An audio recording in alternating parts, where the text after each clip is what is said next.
atensyon sa mga SSS members at pensioners, ang SSS ay nag-post sa kanilang official Facebook page ng tatlong importanteng impormasyon.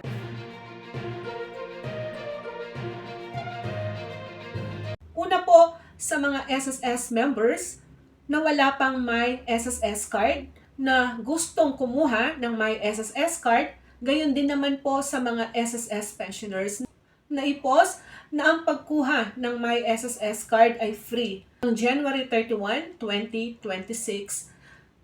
So para sa mga SSS members o kaya naman pensioners na gustong kumuha ng My SSS card, pwede na kayong mag-avail dahil hanggang sa January 31, 2026, free po ang pag-avail ng My SSS card.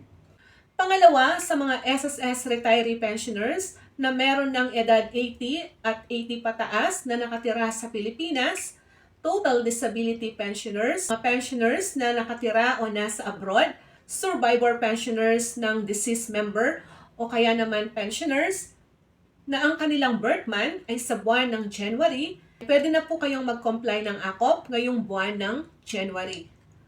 Kahit anong araw, pwede po, basta nasa month of January. Ang pag-comply po ng AKOP ay napaka-importante para hindi maputol o masuspend ang inyong pensyon. Marami po kasing mga nagko-comment sa ating comment section na ang kanilang pensyon ay na-hold o na-suspend po.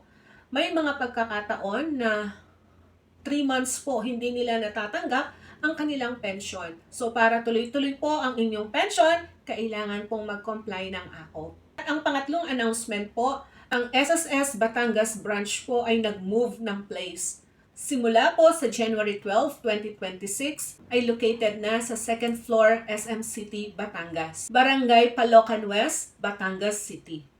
So, sa mga nasa Batangas po, yan na po ang bagong location ng SSS branch ng Batangas sa January 12, 2026. Lamang po ang ating impormasyon sa ngayong araw na ito. Have a nice day and God bless us all.